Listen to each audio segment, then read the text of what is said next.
Welcome to Who Knew. We are fans of the current series of Doctor Who, and here we discuss our likes, dislikes, and insights into the modern regeneration of the show. Today's episode is episode 4 of season 3, Daleks in Manhattan. The Doctor and Martha travel to 1930s New York. You guys, what's with these big people? This episode is written by Helen Rayner, directed by James Strong. It originally aired on the 21st of April 2007, and it was watched by 6.69 million viewers. Let's introduce ourselves. Hi, y'all. This is Frank. Hi, this is Auburn. Yeah, this is Josh. This is Brian. This is Eugene. Tallulah, a Broadway actress, is in her dressing room making out with her boyfriend Laszlo.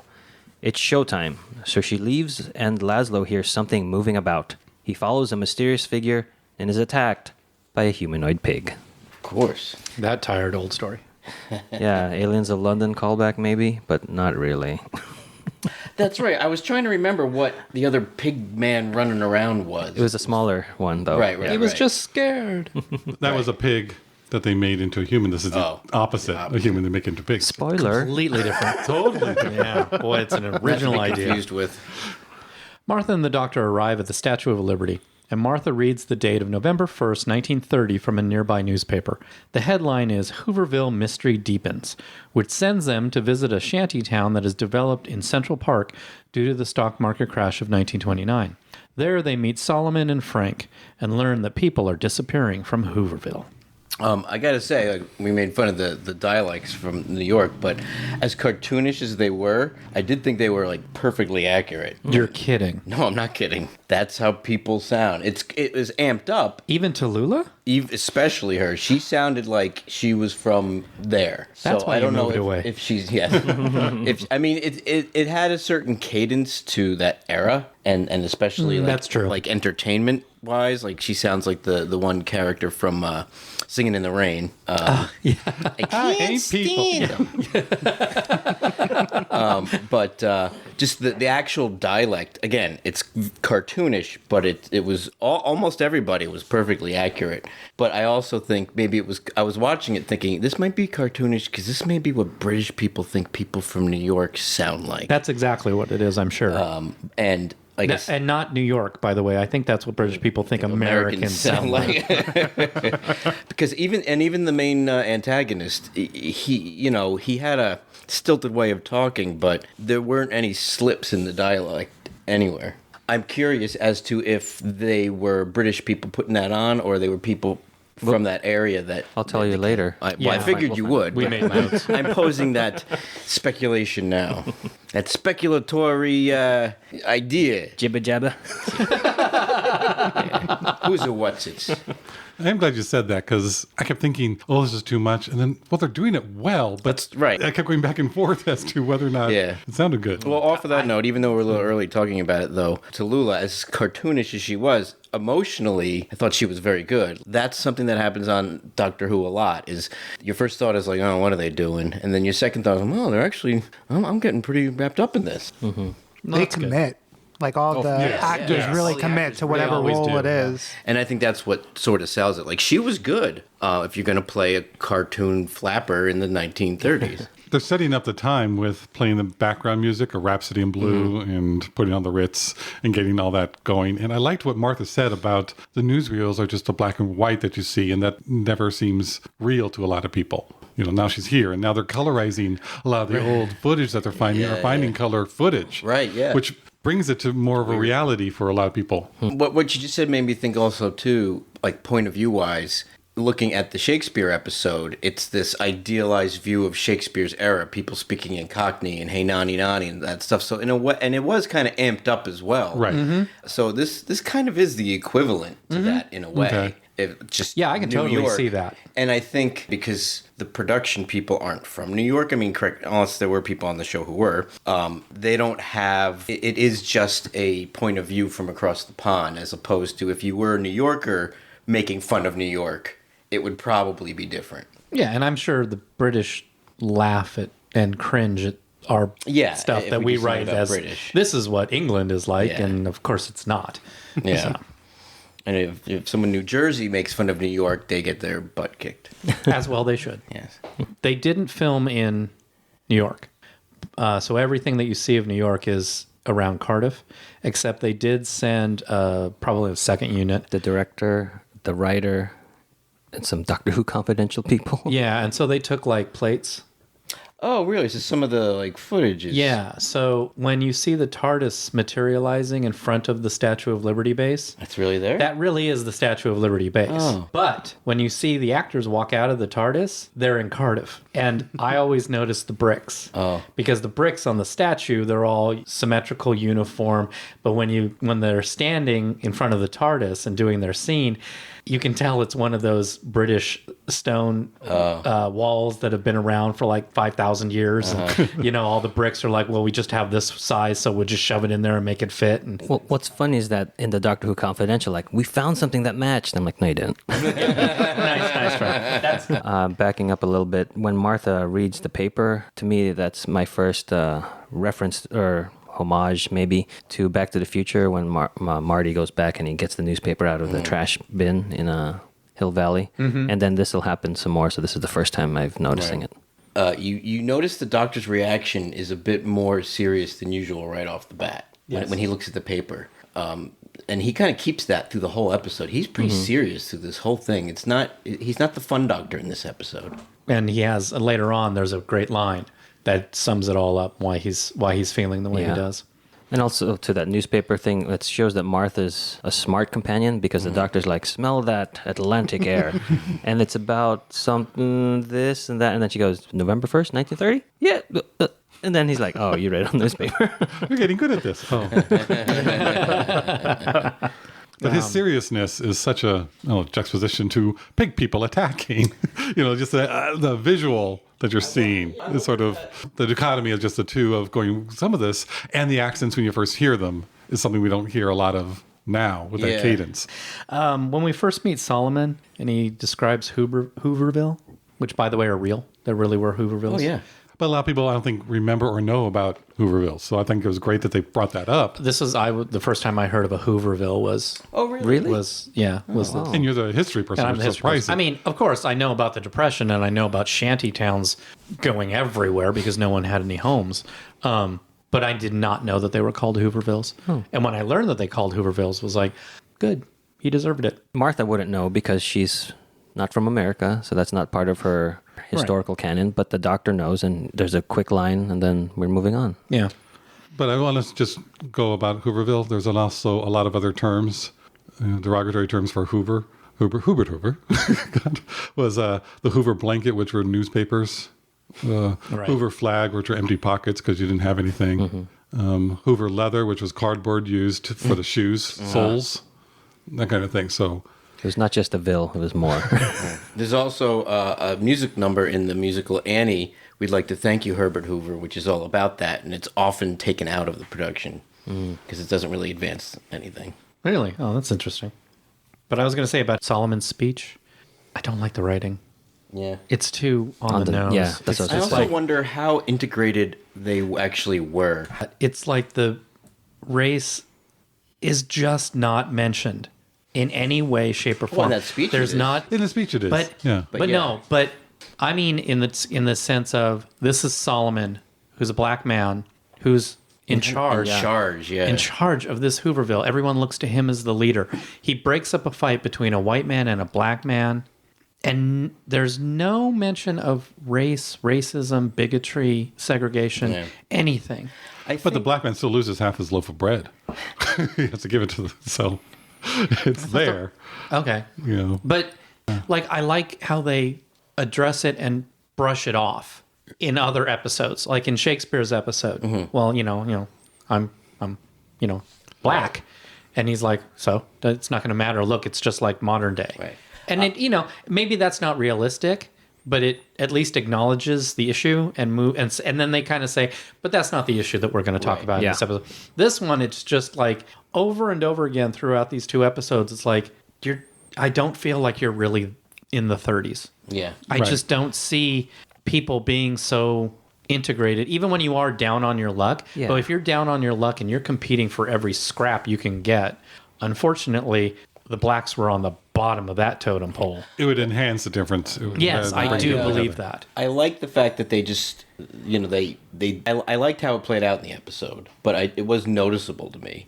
But I wondered, like you were saying, is that something that they did for the episode? Because, it's modern day and that's not the point of what we're trying to tell, and we address it, but we kind of move on from it. Or were the Hooverville shantytowns actually like that? Because it kind of evened everybody out. From what I saw, trying to do some research on it, is that they were more segregated. They were more segregated. I can't imagine them not being. But again, then that brings up a whole other plot line. I think it's just more of a modern view of this. Yeah. We're going to touch a quick, just a modern view. We want to have different people in shows, and we don't want to always have to do with the racial. Yeah, no, I agree. Solomon does say, when you're down on your luck, it doesn't matter. Everybody's equal. To me, that's not enough. It didn't ring true. Yeah. And I probably wouldn't mind it if everything else around it was working too, but I just don't like that. To me, that speech is just so heavy-handed writing. Mm-hmm. If I'm remembering correctly, isn't it the King Solomon, the baby, and who's going to cut it to give part of it to each mother. So that was the analogy. It's definitely with the splitting of the bread, reference that. Which made me think, is his name Solomon, or was that just a nickname? Because he's running the place. But I think we might be reading too much into it, because it doesn't seem that they really thought in the writing of this to try and give it a lot of depth. They are going, we're doing the idealistic view of, we want to cast this actor, it's great. Realistically, this may not happen, but we're going idealistically where the race is not going to be the issue. Yeah. So we're saying that everybody's in the same boat. And that's what's going on forward. Yeah. Everyone's in the same boat.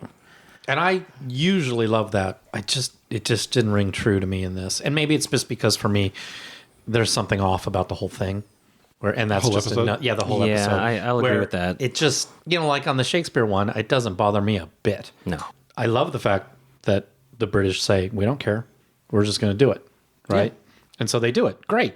That's great. But, it's not, to me, it's just like, makes me feel bad for America, where it's like, oh yeah, that wouldn't have happened in real life, because racism was just so prevalent.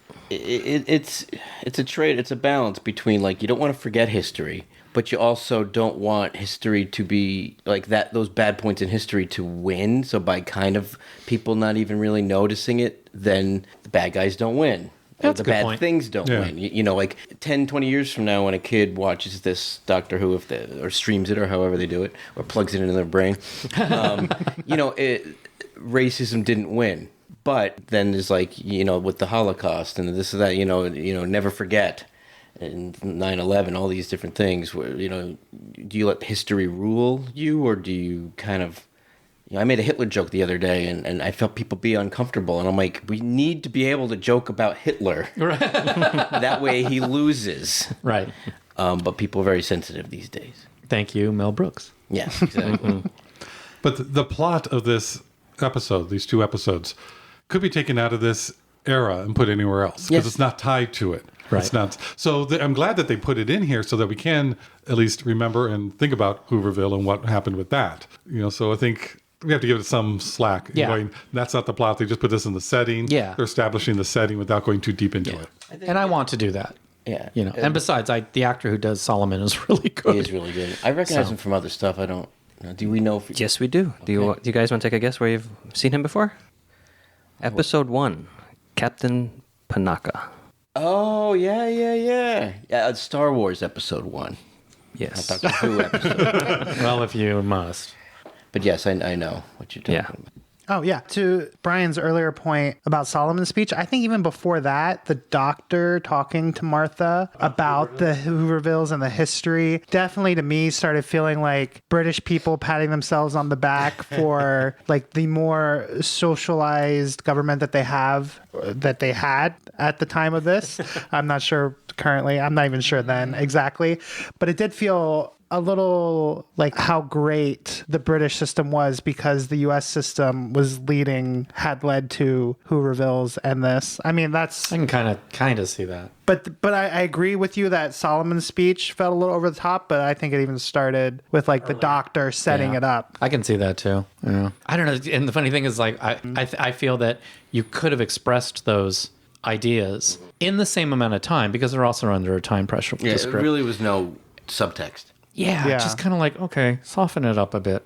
I like that they went back to the original Doctor Who to be a history lesson for kids, to give them some information about the history. So I like that aspect of it. Oh, I do too. Taught me. And I got a history degree, and look how well it did. I didn't know about something until Doctor Who told me. I learned about Hoovervilles in grade school. I think I might have. I remember it from Annie Moore, though. Entertainment can educate. Towering over Central Park is the nearly finished Empire State Building. Inside, the construction foreman argues with Mr. Diagoras, I hate that name, telling him that they cannot finish the work Diagoras wants added to the top of the building by tonight. He threatens to walk and take all the workers with him. Mr. Diagoras says that the foreman should tell the new masters himself and rings for the elevator. When it opens, a Dalek emerges with 2 pig people who take the foreman away. I'm sorry, Josh, but this is the scene where I'm going enough with the New York Well, accents. yeah. Well, that guy, he was very...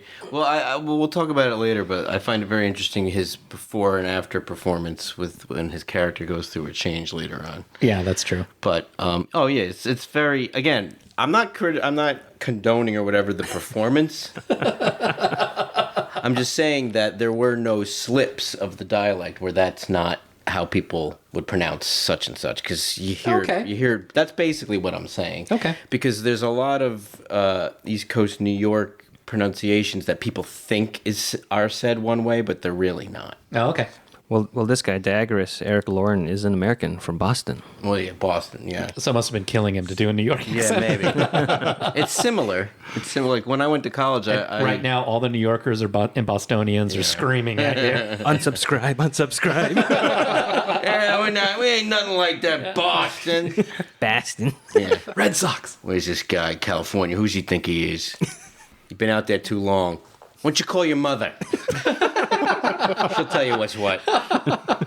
The elevator door shows how there's not much subtlety in this. I mean, it looks like It looks the like- eye yeah. stalk of a Dalek. Yeah. So It's they the are same thing. blatant. Why would you need to have that visual when the episode is named Daleks in Manhattan? Oh, I can see it if it's done well. Yeah, but it's not done well. That's what I'm saying. It's not done well. But it's blatant because, like I said in previous episodes, the Martha season is more geared toward kids.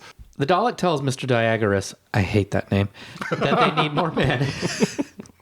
So Diagoras goes to Hooverville to recruit workers. He offers the pitiful amount of $1 a day to clear debris from a collapsed sewer tunnel. Solomon says the pay is extremely low considering all the accidents that happen.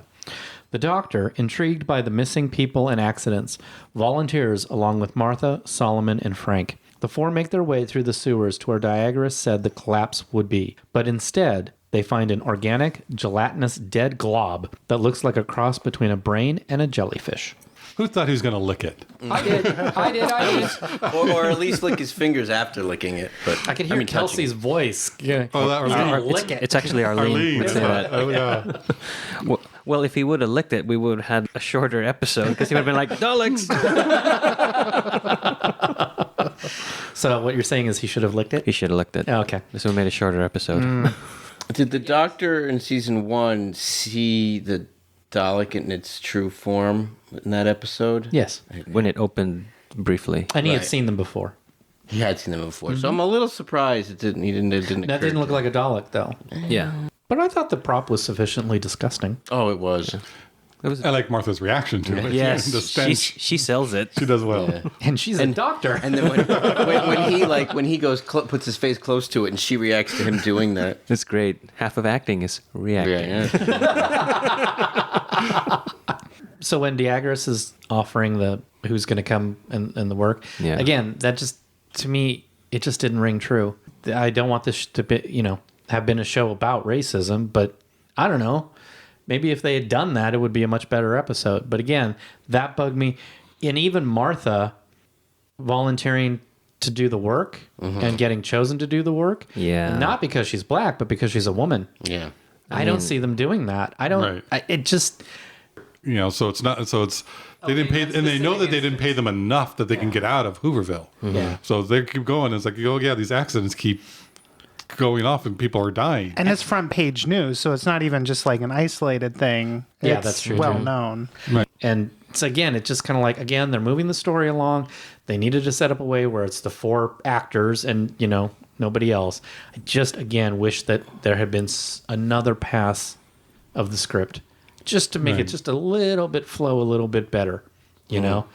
I thought all those things too, but again, I also then just felt like, well, I think they made a decision, Right. well, To move past those certain things, in the making of this episode, to just, we either have to stop and address all this stuff, or we just have to not make it as much of an issue and hint at it. Yeah. And I guess Right. that comes from us being American and that being our history, that we have a more That's a good point. direct That might connection be a to good it. point. That's a really good point, because 'Cause it's a hot button issue Yeah. even nowadays. Right. And when you go back to then, whereas that's not even 100 years. Well, it's actually almost 100 years almost. ago. And you are Yeah. maybe right about that, because I'm able to, again, going back to Shakespeare Code, Yeah. where, they have the one line, don't worry about being black. And I'm fine with it. So maybe, I don't know. I mean, it could be, like It also could be that the episode earns it. It could also That's be true. that if this were a great episode, We would in be and o- of we itself, would be it okay with like, that. I'm glad they didn't waste yeah. Also, screen time on discussing racism, the person who said that's William Shakespeare, and the whole thing is touting him to be a genius. a genius who's outside the norm, Yeah, and we buy it. and we buy it. Yeah, or I bought it at least. I don't know. Yeah, and I'm not buying it in this one. No, I don't No. disagree with you, but I just was, again, it's a lighthearted episode where heavy things are treated lightheartedly. Yes. Is that okay or not? Well, in this episode, I think what they really wanted to concentrate on was the class aspect. Like, you get that Yes. through that first speech. You Yeah. get that through Frank's little bit of speaking here. You get that with the Empire State Building in the background Of the of Hooverville. shanty- Hooverville. Yeah. Yeah. Or the shadow of In the shadow, yeah. And then I think that also ties into the end of the story in the next episode with, like, what does it mean to connect Right. Daleks and humans. So Right. I think they left the race story on the table because they were concentrating on the class story, for better or for worse, probably for worse, like, not to mention it at all. But that's excellent, because for a British person, class is something they struggle with. We don't in America. Yes, we have issues. You are right. This was written from more of a British perspective for a British audience. They're focusing on class. Whereas when we watch this and see the class stuff, we just kind of go, yeah. Yeah. But what about this racist stuff over here? And a British person might flip that and go, oh, yeah, there was racism. But look at this class stuff over there. I mean, I could be completely wrong. Well, also back then, race was connected to class very heavily. Previously, like in Shakespeare Code, and there they made it like a running gag with Shakespeare, using all these allusions to Martha, like We're not gonna Moorish repeat it. Yeah. Whatever they were, go back and watch that show. But And obviously, she also reacts to it, too. right, Like, and she the re- show is able to address that issue. So it's not like they're blind to it. It's just in this they decided to turn a blind eye, which I think was a wrong decision. I agree. Especially later in this episode where they do like the intelligence tests. Oh, yeah, That's the one where we're jeez. like, come on. And then Yeah. all the workers and Daggerus. is No one likes that name. yeah. Remember, he came up with I the wanna say diagram Pythagoras, yeah.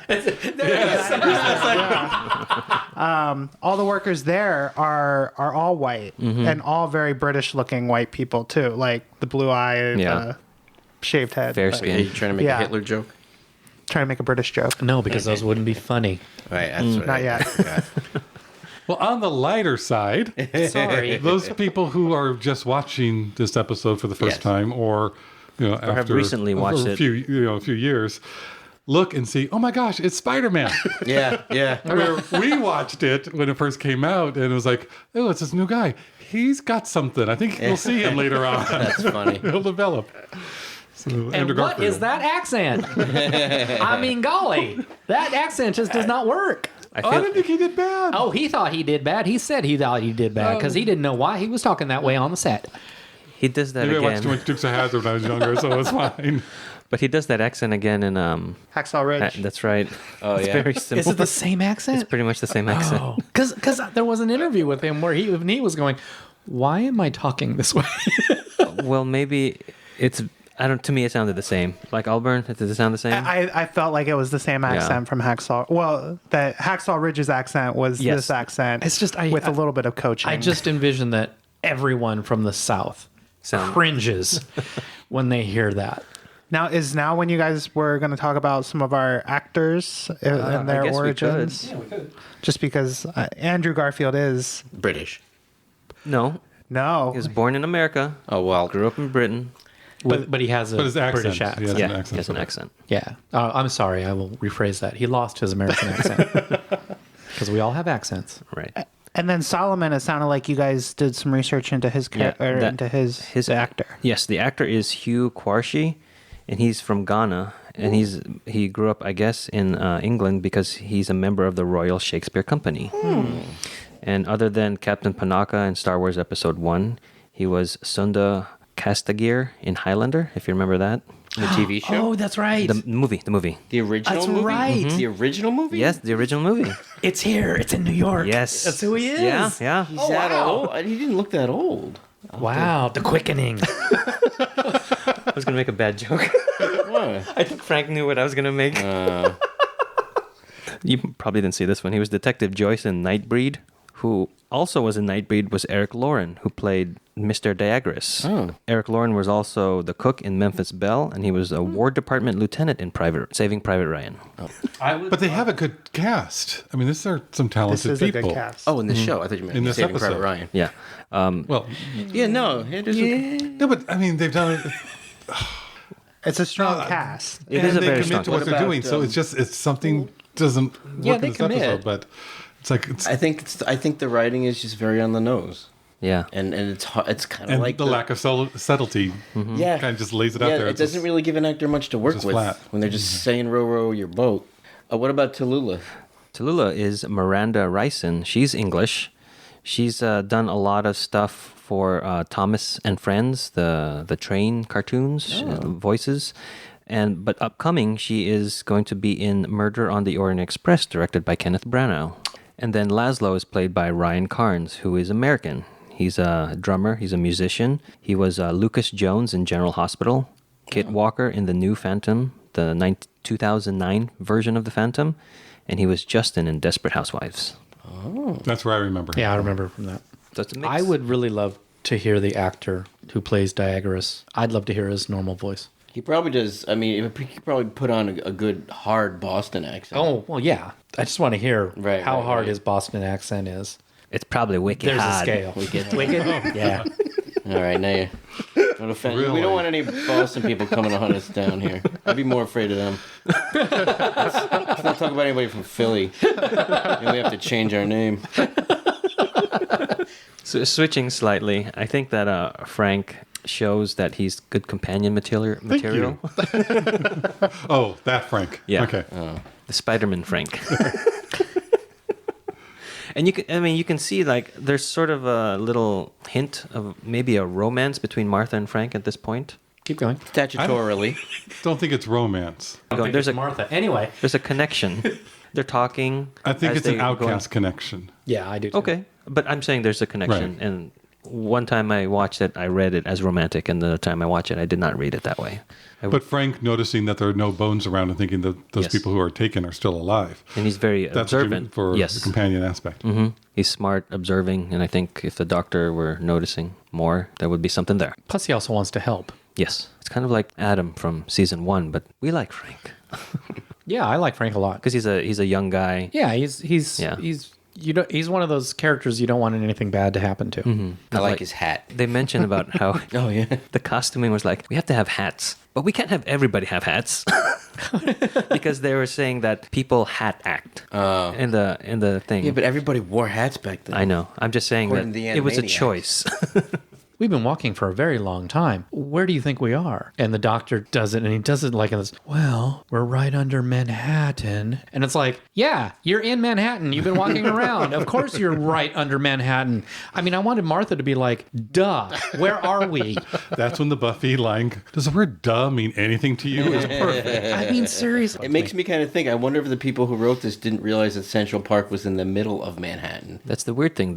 The writer did go to Manhattan or New York to film those, what do you call it, coverage and the stock shots and things. So they do know the geography. It was written before that, though. They could have fixed it. Yeah. And for a British audience, like that's They don't that's know. as much as it means. Yeah, they don't like know. I think it would have been stronger if he would have said, "I think we're right under the Empire State Building," Yes. like because that would have connected the next scene better. That actually makes him smart. Right. Where Manhattan, like, But you're right.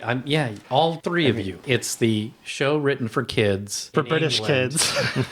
with no subtext. No subtext. It just, yeah. All right. That's exactly what it is. I worked on a show that was set in New York, and I don't know the geography of New York. I've never lived there. And so I would be using Wikipedia and the internet to try to figure out, like, okay, what neighborhood is this in? And early on, like, I put in Manhattan because that's what came up. I'm like, all right, that works. And the EP at the company was like, yeah, we know we're in Manhattan. That's the whole island or whatever it is. So I was like, oh, okay, I'll change it to something else. So it's not a hard mistake to make for somebody who doesn't know it. isn't intimate with the geography of That shouldn't have been the doctor's boroughs. It shouldn't have been the Yeah. doctor's If it was Yeah. supposed to be a bit of a snide joke, he should have. He should have delivered it It should have been differently. more obvious. Yeah, and I agree. I think a more specific, like the building would have been better and more dramatic than just. Or if he said, I think we're still under Manhattan. Yeah, Yeah, I think what Brian is getting at, it doesn't ring true to the doctor's character.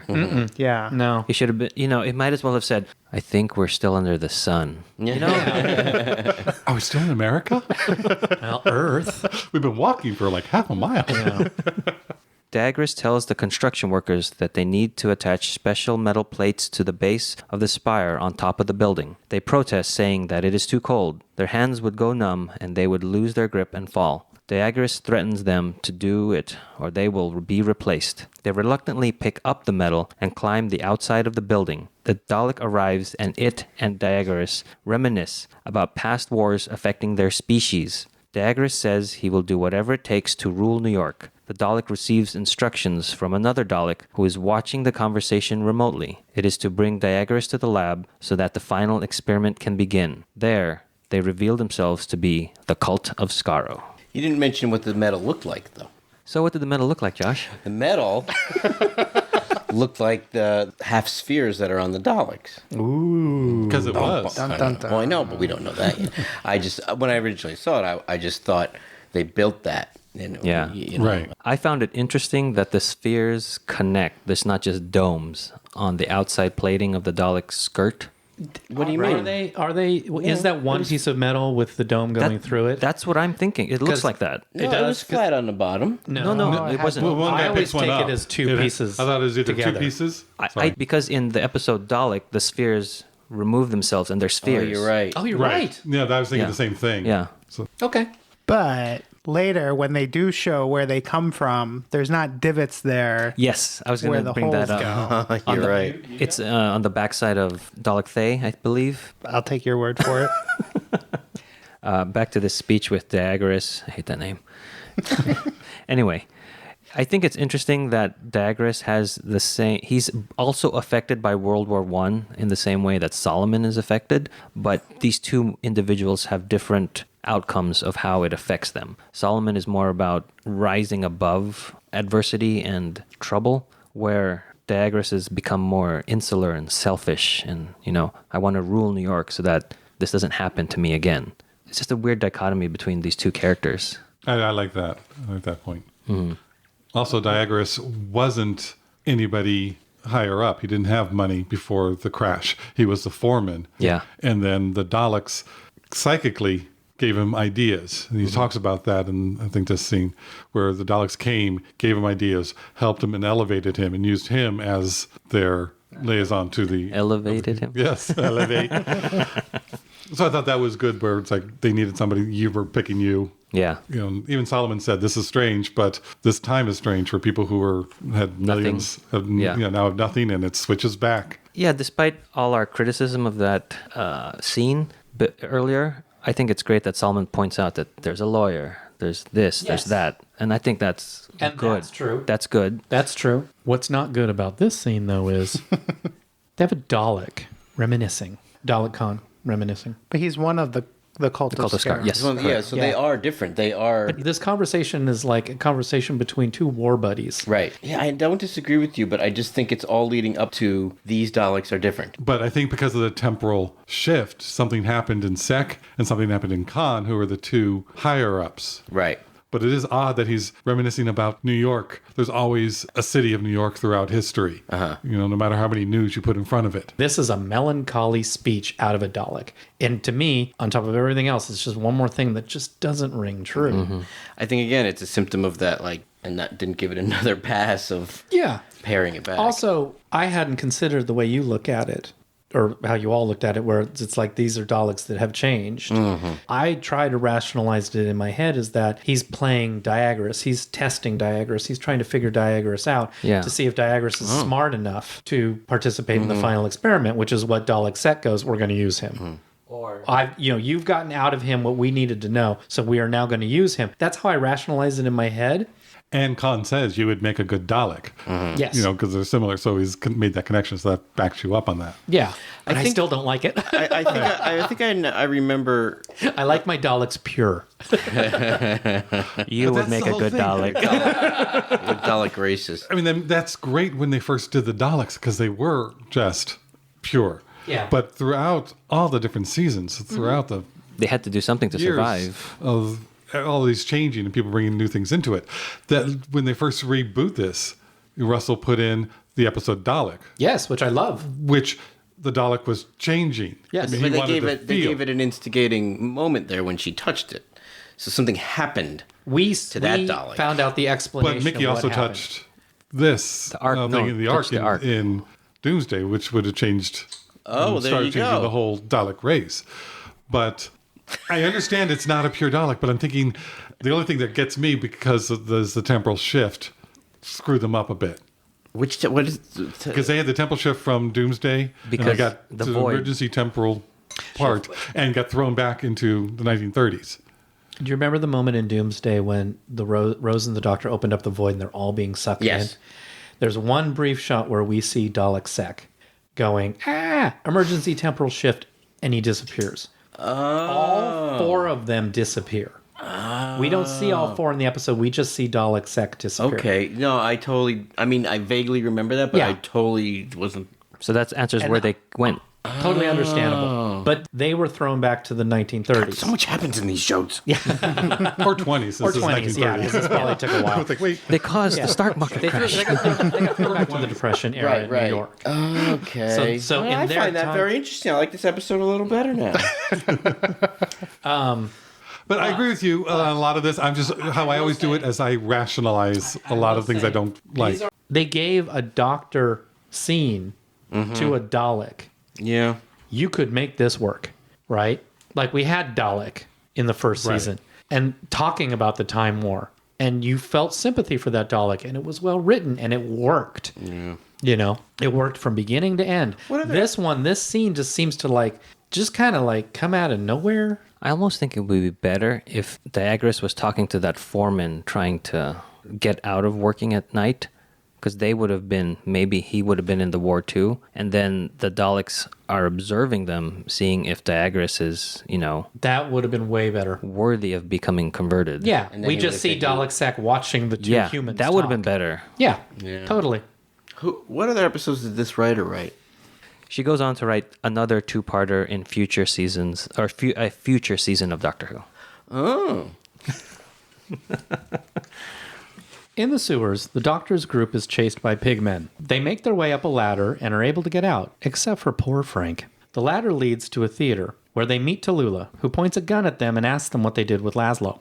The Doctor tells her that Laszlo is not the only person missing, and she tosses the prop gun aside. Solomon confesses that he left Frank in the tunnels because he was scared. He returns to Hooverville to tell them that people are being abducted. They're not just missing. He rallies the men, and they arm themselves. During the sewer chase, the Doctor wants to go alone, and he does this again later in this episode. But at this point, he tells Solomon to take Martha and Frank because they'll slow him down. And just, again, it did seem like a little out of character to me at the time. So just bringing that up now, because he does do it again later. So I don't know if there's a connection there. I don't know if that rubbed anyone else the wrong way, or because it was like a suggestion that then wasn't carried through either way, but didn't seem to serve like a greater story point. There's a lot of padding in this episode. Maybe that's what it is. Yeah, it might just be they're stretching this out to be 2 episodes. Because they had the end point in mind, and then they're like, oh.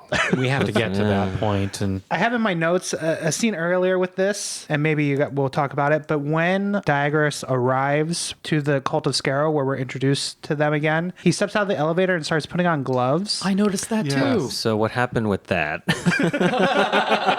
we'll get to it when he gets converted. Okay. I'll bring it up then. Okay, because it was interesting because the guys working on the 100th floor. The 100th floor, one of them has gloves, and the other guy's going out there barehanded with these metal plates. Right. And it was the same guy who was complaining about his hands gonna be cold. Yeah. But he also just had this. He's standing on this open ledge of 100 floors up on November 1st without gloves. Yeah. And then when he goes down into the basement is when he decides to put his gloves on. I noticed that too. Going, there's got to be a reason, but for the life of me, I cannot figure out why. We'll answer that later when we get to it. I really like the lighting in the tunnels and the whole set design. I don't know if it was a set or if they actually had a The location. It looked But good. the lighting, I thought, it did was look really good in this. And when they're running back and forth, it doesn't seem like they're One set. on the same set. Yeah. Just going back. It's like, made I thought that sense. was really done well. It made sense that she got lost when she got lost. Oh, yeah. Not like in Prometheus. Okay, I have a weird New York question to ask of the only person who's from New York. Has to do with the sewers, I probably don't know. Are there really sewer exits and manhole covers into buildings? like the theater. Oh, I don't know. Maybe back then. And theaters tend to be converted from other things all the time. Okay. There's banquet halls that were banks and stuff like that. So It's almost a, what's the word? Too convenient? Trope? a trope Of New York. Like I remember the old Oh. Beauty and Beast TV show, like to get into the underworld, you went into buildings and the secret entrances were down there. And it's like, there's a manhole cover in the basement of this theater that goes to a sewer. Maybe Russell's a fan of Beauty and the Beast, and he was like, put that in there. Someone from New York would joke, yeah, you go down there to the sewer, you end up in New Jersey. There was a cut from one scene to another, which reminded me of 80s television because Tallulah was saying, what did you guys do with Laszlo? And Martha says, who's Laszlo? The vocals, Tallulah starts talking, but it's from another scene. So they're just still staying on Martha. So it's like, is she answering her now? But no, then they cut visually where you see they're all sitting down, or she's sitting down. It's a whole different room and she's telling the story. And it just seemed like an odd... That's a different room. That's a different room. Yeah. You know, it just seemed like an odd suddenly little in her dressing transition. room. Yep. It was like all this, something happened. You know, there's just a time shift over to this new place. So it's just, I've seen that on so many different shows in the 80s. You know, It's I never noticed. It works well here that the time is compressed, but then all this other stuff they took their time on. Like, why? I mean, I liked it. It was a good switch, but it just, for some reason, jumped out at me at this one. I noticed it too. Again, just going to the class like focus of this episode, you know, even Tallulah, she's like a singer, an entertainer, and like what most people would consider like, well, not even like, I think most people would consider that like above a blue collar job. Yeah. Right. But even she is, you know, one paycheck away from living in Hooverville. And so it's really She like, also mentions that no one's looking for Laszlo because he's just a stagehand, so who cares? yeah. And I also think the way she talks and the way that they definitely made all of the showgirls talk was they're only not lower class because they're doing this. Yes. Like that's there's something about being an actor or a performer that puts you above the lowest class, but there's still that type of person. Although it is interesting that Tallulah is looking down on herself and she's like, honey, I only have one song in a musical stage review. But if you the shot outside the theater showing this poster, she's the headline. You know, it's like Tallulah. So it's like, but you're the star of the show. Off Broadway, I guess. True, and during the Depression, right? But still, come on, You moved up to You've this got something. position. They're having a meeting of Martha and Tallulah, and they're having the talk about the relationships and her love of Laszlo. Now he's gone, and but you got a great guy with you. And Right. Martha goes, "Oh no, it's not like that. Oh, he likes musical theater." What a waste. So there were the gay jokes back in '30 about musical theater. I mean, I know No, it's but there now, were gay jokes in Doctor Who during this season. Even in You this know. episode, there are a couple others. Yeah, that's more of a Russell thing. Or I would say punch it up, you know, add in a little humor. Yeah. Well, this theater, so it was always there. Right. You know, But no more one would than talk some about other, it. counting it wasn't. Yeah, but it wouldn't be talked about, I don't think. It didn't ring untrue to me for her to say that. I thought it was a funny little line. Dalek states that it is time for the final experiment to begin, but the other Daleks say that humans are inferior. Dalek argues that the cult of Skaru's purpose was to find ways to survive, and they can only do that by merging with a human. Dalek opens up his casing and orders Diagoras to be brought to him. He reaches out with his tentacles and envelops Diagoras. I haven't seen that before. I mean, that was a very different type of Dalek move that I haven't seen the skirt open up, just the upper middle torso housing. And when you did see I never got the impression that there was that much more I know. tentacleness Neither did I. underneath. Yeah. But also the one we saw was sort of shriveled up, and Maybe this is what pure Daleks look like. maybe. What wasn't the other No, one pure? the It other was one just was shriveled up. pure. It was just dying. All right, there goes that theory. Looked more like Kang and Kodos.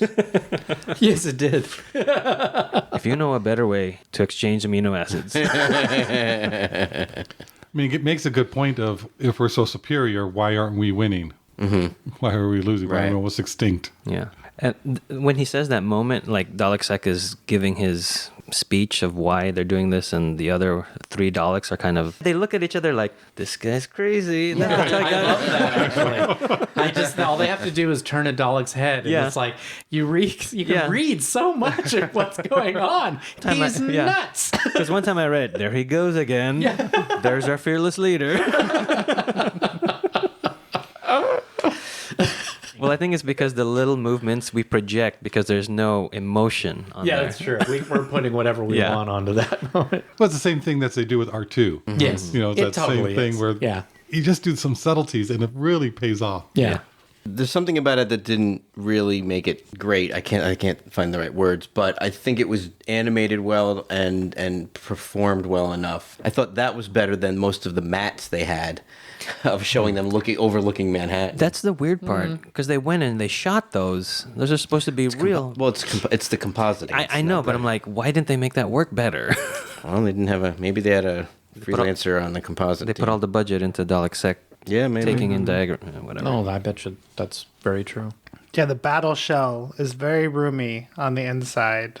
You can fit a whole other person It's bigger on in the there inside. with them. During Tallulah's next performance, Martha sees Laszlo in the wings. He has been partially changed into a pig man, and she runs after him, disrupting the show. Backstage, the Doctor uses a DNA scanner built from theater props in his Sonic, as you do, to identify the glob they found in the tunnels. Its origin is Skaro, so he hurries to find Martha. He runs into Tallulah, and they both hear Martha scream as a pig man takes her. They follow and descend into the sewers. With your hand at the level of your eyes. If the Doctor would have licked the brain earlier on, avoided this whole section.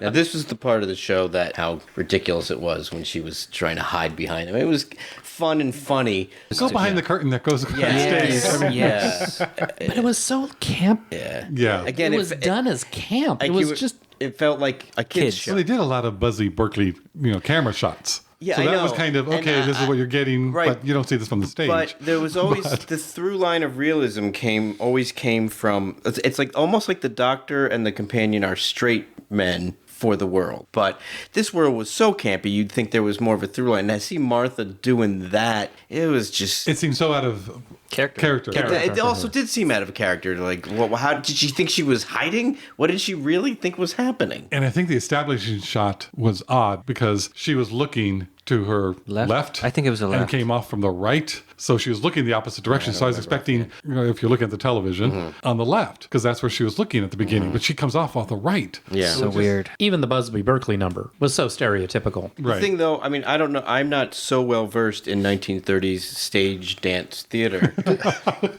Really? No. Oh, But you liked musical the thing theater. about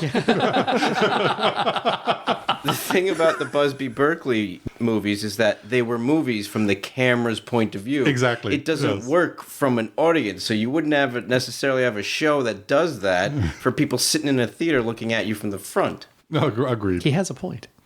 It is a shame that Murray Gold said, I want to write, or they gave him opportunity to write that musical number or the song, and then it feels like it's wasted. On the The silliness. song's not bad. So I don't No, even but I really mean, like- like, like the I don't remember the song. I I don't remember the either, yeah. campiness, is what I'm saying. Oh, I know guess what I I mean? block it out. I remember the song. Because it sounds like a good song. It is. It's very. By the way, they will use it again. Just as an Easter egg. It's in the end of time. It sounds very evocative of that time period, so I feel like he did a good job. Yes. but It I reminds me forget of about it. Celestina Warbeck in Yes, Diagon it Alley. does. It is very Celestina Warbeck. But then I forget about it because of the stuff that I'm rolling my eyes at. Right. Yeah. Right. When they go down into the sewers again, this is where Tallulah really steps up and actually stands up for herself saying, no, I'm going with you. Yeah. A lot of her other attributes that you see up till now. Damsel in distress. Right. Yeah. And again, maybe some people could see her as a potential companion material. Oh no. Sorry. Did I say No, that? I don't think so, but I think this is good. So it's I like said there's more. some people. I didn't say the people here at this table. But I think it's a redeeming quality. You know, that's like she is good. She is going to go Yeah. and try and find what's going on and try and go, hey, if they took Martha, they could take Laszlo. I'm going. Yeah. You know, it shows that she does have strength, which is really nice. Except they don't do anything with it. Agreed. Nothing I comes agree. of it. But that's the whole theme of the episode is that they don't delve enough into all this. It feels as if there's a lot of setup, but no payoff for any of it. Well, with her, the payoff is when she accepts Laszlo and she's. Well, That's Yeah. I'm not going to go I know. into details. It's on not a that. surprise. But I think Spoiler. that was Oops. sort of like what everything about her was leading up to. That was a moment that they Right. thought Yeah. like for a conceit of the show.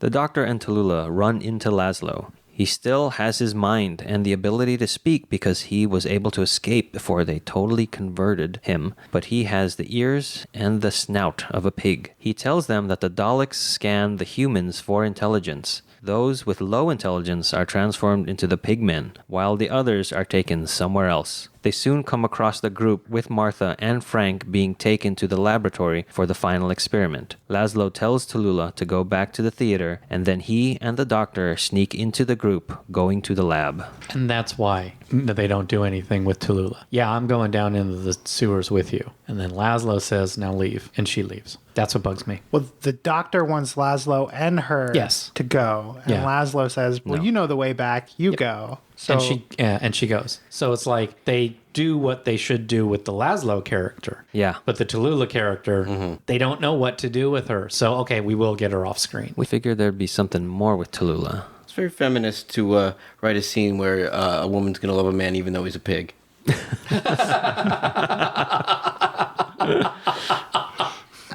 at the end, as she runs away, does she make a decision to go back, or does she not know how to get back? She knows she can't figure. She gets I don't lost. think it's even said. But then There's a when they're shot of running her where she's looking both ways, and then she turns around and is scared. Like, is she in that moment scared because she doesn't really know the way back? Or, like, the first time I watched it, and even the second time, my first inclination is she got lost. She doesn't know the way back. But I'm wondering if it could be taken as she was going to go back and then decides To stay? to, yes. Maybe. Stay and try and find them. But- well, she was on the Whatever. right path going We'll back. find out in 'Cause part they- two. Yeah. I like Laszlo better as Pig Laszlo than I did in Cold Open. Like, his acting got better. We had more things to act with. You Yeah. know, more depth. And again, I do want to commend that actress's performance for when she does meet up with Laszlo again. Yeah. I want her to be better as a character. Yes, absolutely. Because the actress is good. Especially since the show starts off with her. Yeah. The episode that. Like immediately we connect with her. There's nothing not to like about her in that opening scene. And She sounds like she's going to be annoying. Yes. But then she's not annoying. no, Right. yeah. I agree. Now, this is where the Doctor sees the Dalek and saying that they keep surviving and I lose everything. Yeah. That's a great. And so, so that's a good bit. But is it because he's still pining about Rose and that decision that just happened in Doomsday? Or is it everything along with that, with the whole Time War? It's I'm everything. thinking it's still a little bit more Rose. I think it's fresh because it's Rose, but I think Right. it's everything. I think it's everything. That's what I was trying think to it's say. everything. Yeah, which is an interesting moment when we stop and think that the Daleks were just having a conversation about then why are we losing if we're extinct? So like he's sitting there looking at them like they think they're so great that they're winning, and while they're actually sitting there Right. thinking like we're not winning, Right. we're losing. There's a line that Tallulah said talking about how her acting. When she says, "Yet again with the no kidding." I don't know, something about the way she said that was really done well. I love that line when she's telling him about, wait a minute, if you're saying they're not human, that kind of implies that they're from outer space and all that. Oh, yeah. And he's giving her that look, do you think do I look like I'm kidding? And then later on, once again with the no kidding. And it just, how she's processing it. I loved how she worked that scene, and I love that line. We get the line from when the doctor meets up with the group again. Kiss me later. He says that to Frank. Well, he says Right. it to Martha. Yeah. And then he says, and you can kiss me later too, Frank. And then Andrew Garfield gives that weird smirk. Oh, he gives an Frank does, awesome smirk. So that's why I'm thinking there's not really a romance between he and Martha. No. For all the gay people watching, Frank just pinged. Either that or that's just Andrew Garfield, and maybe that was an ad-lib line. It could be. Yeah, it could have I been. do kind of want to know the story behind the line, but I also don't want to it ruined for me. Right. They enter the lab as the final experiment nears completion. Martha asks the Daleks to explain the final experiment. The Dalek states that Daleks must evolve to survive. Dalek Sec opens up, and out steps a human Dalek, the future of humanity. It's funny when you said Dalek opens up. I was like, he's opening up to the group. He's having his share. He requested the talking stick. Yeah. I'm Sec, and I'm a Dalek. Hi, Sec. Welcome, Sack. It's been 4 days since I've exterminated.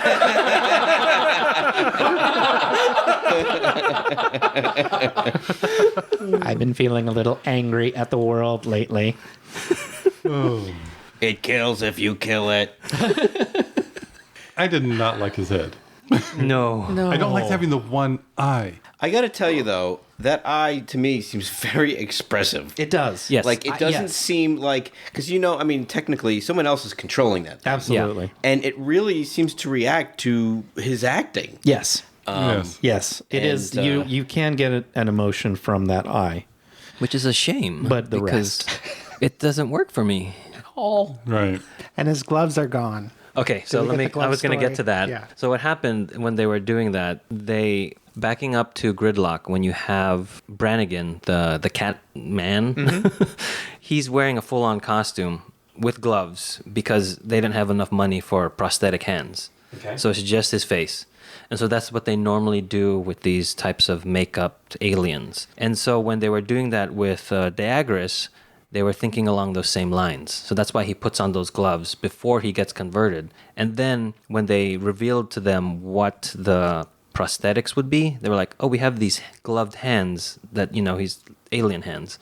They're like, oh, we thought there wasn't going to be there. Oh, so, oh well? Yeah. Kind of a moment? Yeah. All right. Well, all right.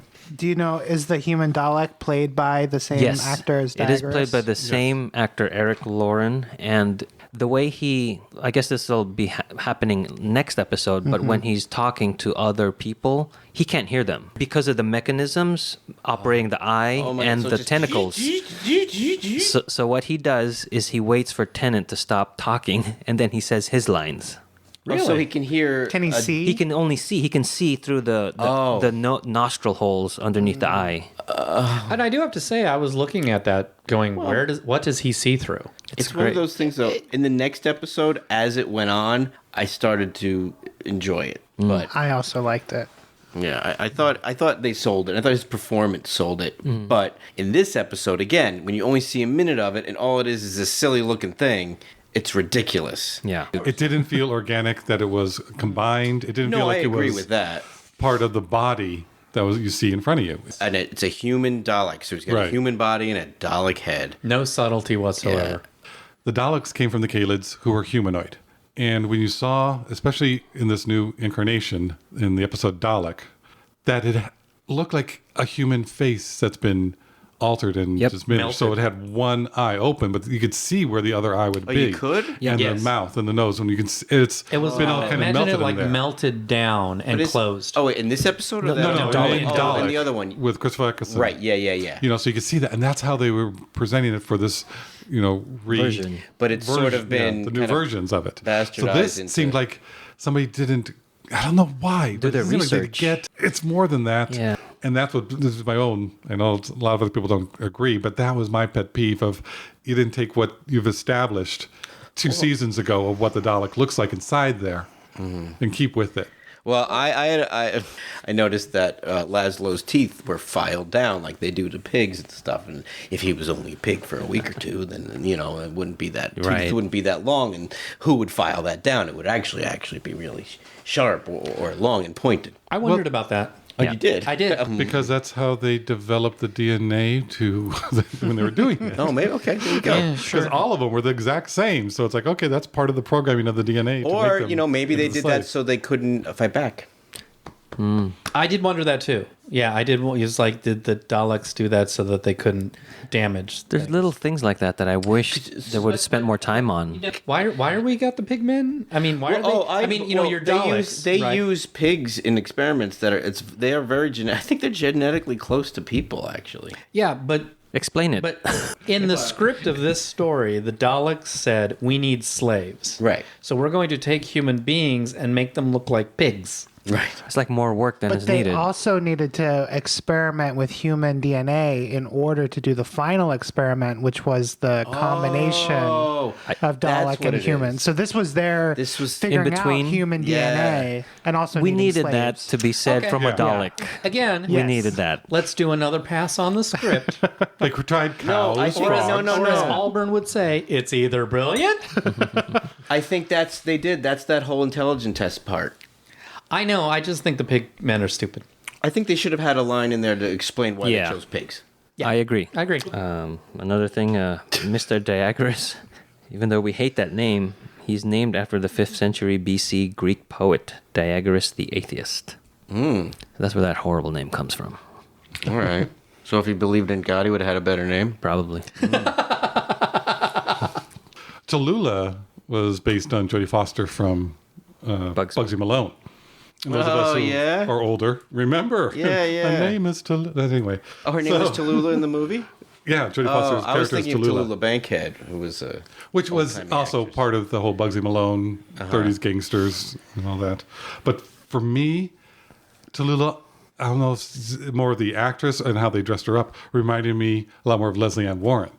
She did look like Leslie Ann Warren. She does. She reminded me a lot of Ellen. Was it Ellen? Not Ellen Foley from Little Shop of Horrors. Ellen Green. Yes. Yes. Yes. That's who she reminded me the most of, because she had that same type of accent and That very put dialect. on. But Leslie Ann Warren was also in Victor Victoria with right. the blonde wig, playing that same type of that showgirl. character is a very stereotypical Stereotypical. character. Right. And like I said, from Singing in the Rain. Right. Can't stand them. People. We laughed the first time. People. We laughed the first time. Just kidding. Daleks in Manhattan. This episode is good for who?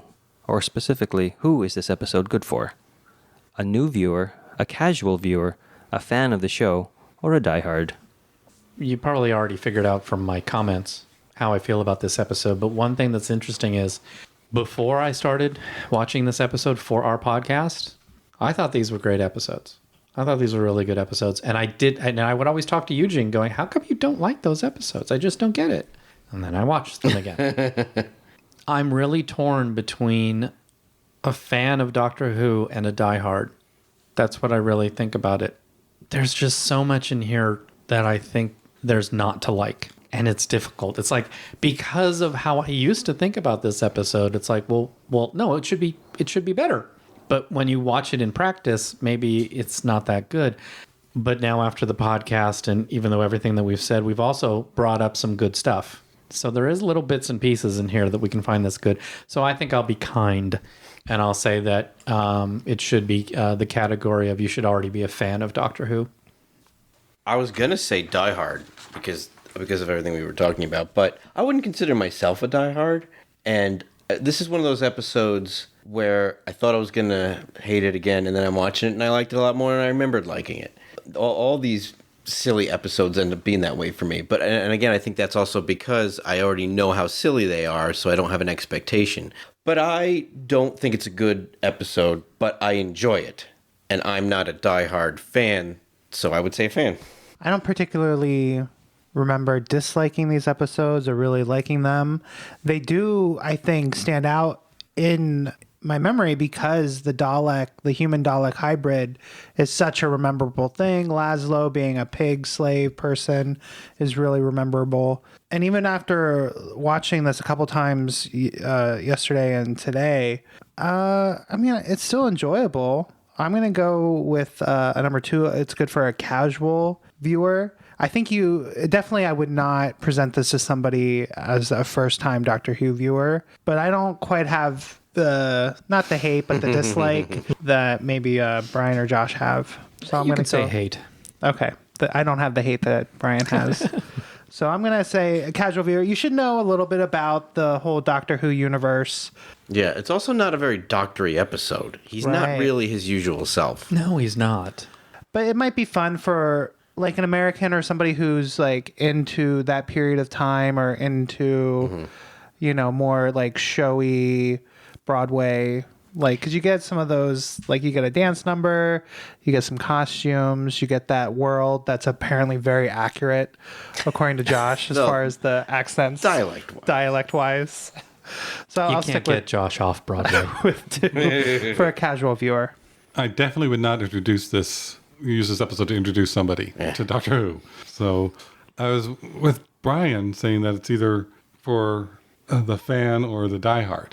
I'm just trying to look at what our categories are going, because I don't like the episode all that much because I think it's too much exposition, setting up for the other episode. It's an episode good enough in its entirety. It's not a standalone. It needs that second half to complete the story. Not enough is happening in here to hold interest to it. For the 4th category we have, which is a diehard, just because I don't think most of the others, either new, casual, or even a fan, are going to pick this episode or 2 episodes to watch. I agree. If it's on, they might leave it on or they might fast forward. I think the diehard will see some of the good stuff that we picked into this and go, I want to see that again. And I'm still on that borderline of diehard to fans because it's like, I might want to pick this actually and see it again for what it has and what it offers. So I'm going to go for diehard. For me, this episode is very inconsistent. The Doctor's behavior isn't the Doctor. They set up a lot of things that we don't get payoffs to. I want Tallulah to be stronger. Laszlo is weird that he's better as a pig. Diagoras, I hate that name. I hate the way that the hybrid looks like at the end. The plot could be taken out of this period piece and put into any other setting. It's just, for me, it's just a diehard. I really wanted to do these 2 episodes as one. Like I think I told Arlene, watch these 2 without me. So there are our thoughts on the Daleks in Manhattan. Join us next time for the conclusion of this 2-part episode, when the future becomes the present. You've just listened to an episode of Who Knew? Our wonderful theme music is by Michael Grady. Find him on Facebook at The Universe Explodes. All our episodes are engineered by our very own Auburn. Find me at auburnbinkley.com. You can find this show in several places. Follow us on Twitter at Who Knew Podcasts. Subscribe, review, and listen to us on iTunes and Stitcher. Or our YouTube channel, youtube.com/Who Knew Podcast. All our episodes are on whoknewpodcast.com. You can leave comments there or email us at whoknewpodcast@gmail.com. This podcast is inspired by Doctor Who, the longest-running sci-fi show in history, and especially the revival spearheaded by Russell T. Davis. Thanks to Russell, Sydney Newman, Verity Lambert, Ron Grainer, and all those involved in the adventures of our favorite Time Lord. Your work continues to inspire and entertain. That will be it. Edit that out. This will be edited out. We're going to edit. Oh, a joke. Ha, ha, ha. I don't need that. Pity laughter. I'll take that laughter. It's a dog. A the what?